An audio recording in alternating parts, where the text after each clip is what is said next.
Over the years, we've had plenty of bad maps in the Call of Duty Zombies series. However, there's always been clear community favorites, or least favorites. Die Rise and Transit are two massive standouts in the community, though is it possible that we were too harsh on these maps? Since the release of Call of Duty Black Ops 4, we've been given two new contenders for the worst map in the series, Voyage of Despair and Blood of the Dead. My question to you is, did we take Black Ops 2 for granted? Well, luckily, I don't have nostalgia attached to Black Ops 2 whatsoever, and I've barely played either Voyage of Despair or Blood of the Dead, so today I'm going to play through each of these maps, get a general feel for them, and give you my opinion on whether we did. Now, I'm going to hold myself to a couple rules, albeit simple. 1. I'm going into each map completely blind, and then once I get the map layout and general rules down, I can look up a guide to progress. 2. Since I can't complete the Easter eggs in either Die Rise or Transit, I mean I can in Transit, but I won't be judging the Easter eggs against each other. I will be doing some Easter egg steps in Black Ops 4 maps, but only because otherwise I wouldn't have anything to do. 3. I have to show footage and give an opinion on each of the map's wonder weapons. This basically allows me not to just run around Transit and call it a day. Now, I think we're ready to begin.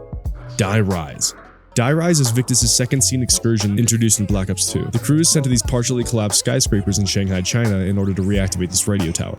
I think. I tried to do some research, but I surprisingly couldn't find anything that was quick and to the point about this Easter egg, aside from guides, which only teach you steps. Like other maps in Black Ops 2, this map has two different paths, depending on if you follow Richtofen's orders or Maxis's orders. But that's enough exposition. Let's get into the run. First, I spawn into the map. Then, I kill the zombies by hitting them with a mag dump knife combo. Head through this door, find a part that I have no clue what it goes to, and head down into this collapsed staircase. Now I'm blessed with seeing the most pointless part of this map. Oh, and we're done. Cool. This map features many confusing bits of architecture, such as upside-down mystery boxes and wall buys, windows that you're not allowed to go through, and elevator shafts spanning 10 stories. And I mean, I think the map design is interesting, but it's also completely confusing and most of the time misleading. Anyway, I head down the elevator shaft and effectively discombobulate myself because I have no idea where I'm at. But at least there's a mediocre skybox for me to look at over the horizon. Pretty. At this point, I've realized that this map is fucking huge. Feels like, at least. You haven't even seen the worst of it. Then I realized just how brutal the two-hit down system is, especially coming from a Black Ops 3 player. Yeah. Me too. Let's try to use the elevator shaft this time. Oh, damn, is this gonna kill me?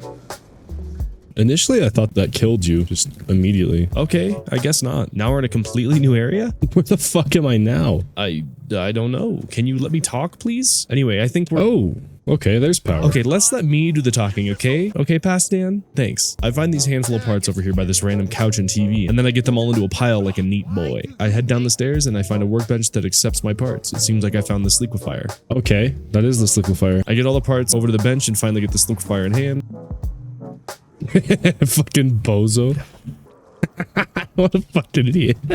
Now all I need to do is head to the next area. I guess we buy doors until I recognize the area. I found myself going in circles for the majority of the time learning this map. Once you travel down the elevator shaft to get to the power building and to build this liquefier, the game wants you to hop on top of an elevator to head back to the top of the building you're in. This is a really cool mechanic. That is, if I knew it was a thing. I think it took me 2 or 3 games to realize that I'm not just stuck in a dead end, left to live the rest of my days with the rest of the jumping jacks and the funny purple goo gun.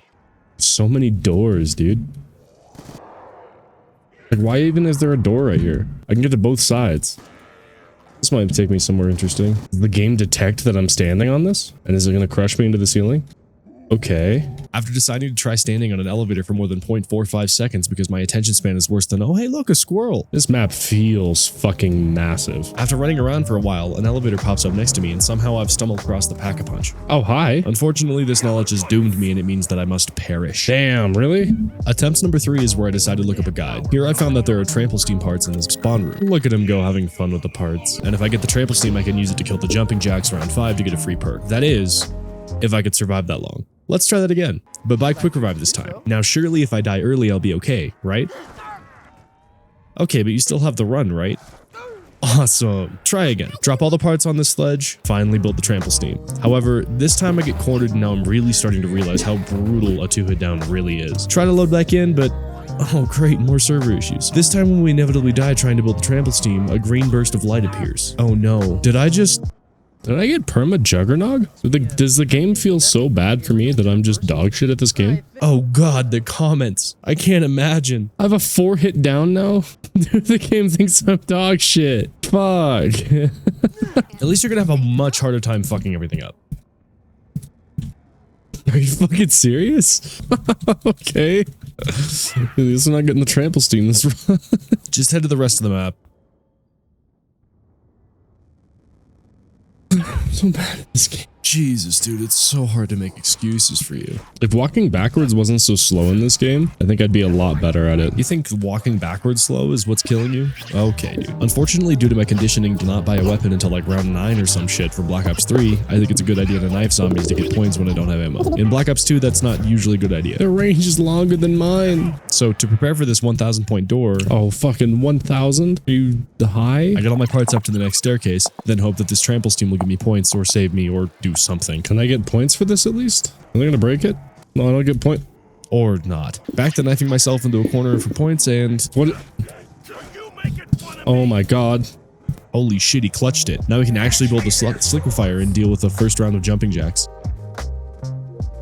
What the fuck, bro? Jumping jacks were a cool idea, though I don't really feel like they were executed very well here. I feel like they were more of a nuisance than anything, and I'm genuinely more scared of parasites from Shadows of Evil, even though they're absolutely pathetic. The only real danger these pose is the same as most enemies and zombies, getting cornered. And the one and only time I got worried in the jumping jacks round was when I got cornered on stairs. That sucks. Side note, fuck stairs. So I'm basically trapped here until an elevator comes, right? It seems at this point that I've completely forgotten to flip the power switch, so for the next bit I'm going to be confused and run around getting frustrated that the elevators aren't coming. I feel like I'm fully at the mercy of some shit that I have no control of.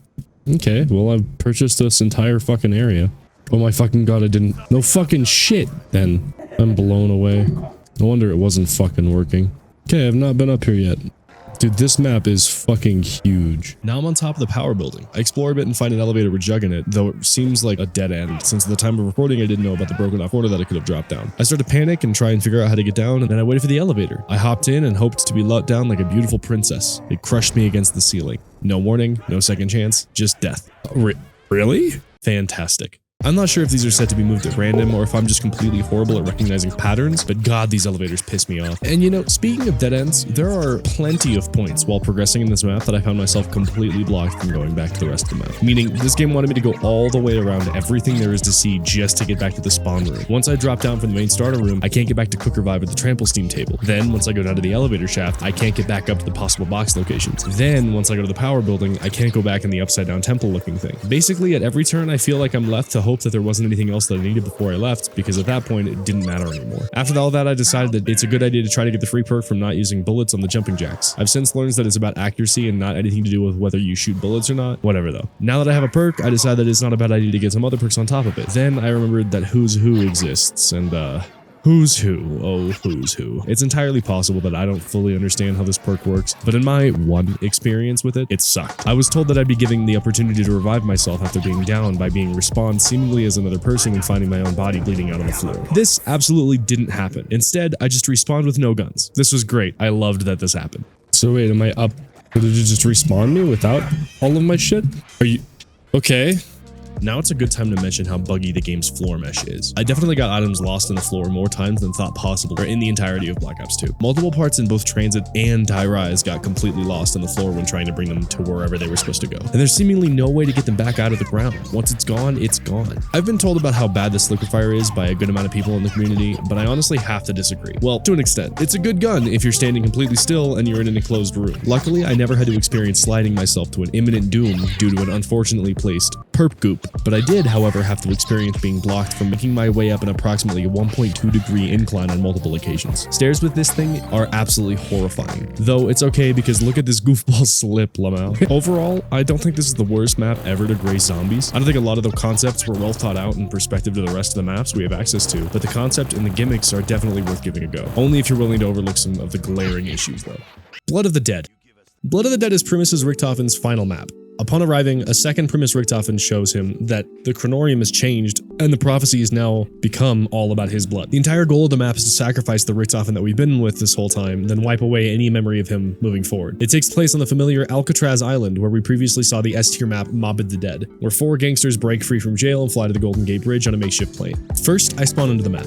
Then I build up enough points and make my way over to power. Since this is Black Ops 4, the logical choice is to build up enough points to purchase Ethereal Razor before continuing to avoid buying a weapon until round 10 or later. Now that the power's on and I'm ready to fight, I can make my way across the catwalk. The worst part of this map, hands down. This gets us a good amount of points and lands us right at the entrance of the prison, but first Brutus has something to say about it. In traditional dumbass fashion, I decide to try to knife the bitch to death and it works surprisingly well. I head into the prison with a key and find this blue smoke coming off at the afterlife machine. Then I realize Ethereal Razor is shit against dogs, but that's okay. It's 2 knives lives to kill a dog on round 6? Are you fucking stupid? I contemplate power for a minute. Well, I don't have Zappy. How am I supposed to power if no zap? I discover the need for a secondary power source for some reason. Let me guess, this is a door I have to buy now. I have to turn on the power again? Really? Game's doo-doo. And the fast travel points. How the fuck? East side power? There's multiple powers that I have to...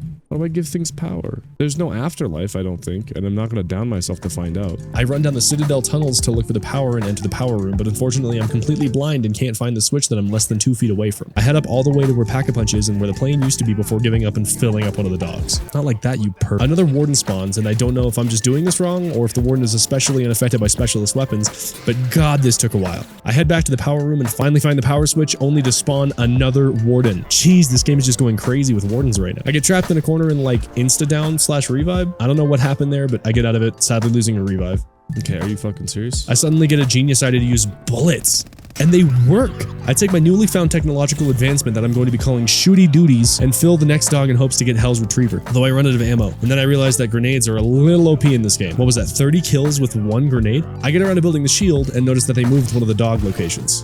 Slightly annoying. So I look up a guide and find the other locations. Okay, I'm not hating this map so far, and so I think I'm doing something wrong. Yeah, you're probably right. You're usually doing something wrong. I head to the fast travel system and grab the Hell's Retriever, just to have it, really. It's not all that good, in all honesty. I throw the tomahawk at these 5 skulls around the map, get myself cornered and almost killed, get actually killed, power the Pack-a-Punch, and go get the Blundergat. Or, well, it was supposed to be here. God damn it, did I miss one? Yes, you did. Fuck, I don't know which one I missed. I go back and get the last skull and actually get the Blundergat and move on to upgrading it by taking it to the warden's house to upgrade it. I need to place it in the fire and kill a fuck ton of zombies to charge it. This map feels incredibly similar to Mob of the Dead in terms of atmosphere. And not just because it has the original map inside of it. The color grading, sound design, and expanded layout all play a hand in building this map's feel. Now, that's great and all, but god, the layout is annoying to me. There's a bridge in the earlier part of the map that has zombies reaching out and smacking you if you're too close to the wall, so in other words, health regeneration is a no-no on this bridge. That's not the worst part. A perk location, a Pack-a-Punch location, and a Hellhound location, you know, like the ones you feed, are all only accessible by either fast travel, which has a cooldown, or by traversing this bridge, and oh boy is it a long-ass walk. Anyway, once I'm done killing zombies, I need to take the tempered Blundergat through the prison, touching a blue barrel every so often, and take it to this press over by the spawn area of the map. Mob spirits will come out and help me press it into the Magma Gat, and that's the upgrade process. In the original Mob of the Dead, the only upgrade was the Acid Gat, and it acted like a mini monkey bomb, sticking acid bombs to one enemy and attracting others to its location before its detonation. In Blood of the Dead, the Acid Gat feels completely useless compared to the former. The Magma Gat does the same thing, but it shoots twice and deals an insane amount of tick damage. This is especially effective against regular zombies, but not so much against Brutus. I actually had a very hard time killing Brutus with this thing, which is not a great look for a wonder weapon. These guys are saying the Magma Gat is like a lot better than the Acid Gat, but like this is ass. On the way out, I get trapped in a doorway and lose the run. Oh, fuck off, game. However, I find that to have been a very successful first attempt. Don't worry, that won't last. On another note, a lot of people really didn't like this map. I think a huge part of that might be due to the fact that people really wanted a remaster and not a remake. And a remake is definitely what we got. I can definitely see the issue. People, myself included, were really nostalgic about the original Mob of the Dead, and so hearing that it's going to be featured in Black Ops 4 was very exciting. But they've realistically changed so much of the map that it's almost more of a reference than an actual remaster. I think they definitely could have brought back the Afterlife system and kept more of the original map intact. For example, dog locations. I definitely thought there should be a dog location here, but they moved it. Why? Not sure. Instead of revamping the entire Afterlife system like they feel like they should have, they transferred Afterlife to a functionality of the shield. Normally in maps, the shield is either lightly used in an Easter egg, for example,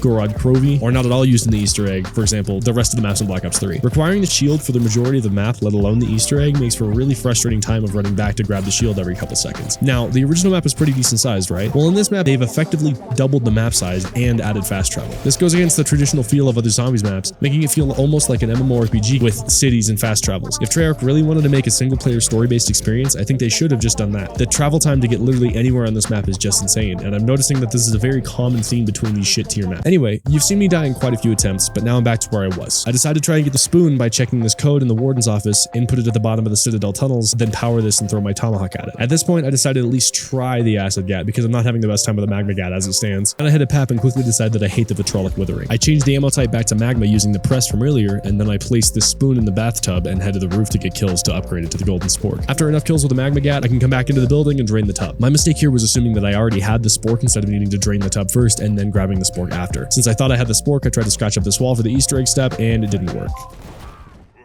Be fucking serious. And that's all, folks. I'm done playing Blood of the Dead. Overall, this map isn't great, but I don't honestly think it's as bad as people say. I recognize that most of the issue people had with this map is in its Easter egg, and one day I will beat it, but in terms of quality of map compared to Die Rise, I do think Blood of the Dead is better. So in the whole war between Black Ops 2 and Black Ops 4, I say Die Rise is still worse. Unfortunately, I wasn't able to include Transit and Voyage of Despair in this video, but we'll be doing a part 2 next week, so if you enjoyed this, stay tuned.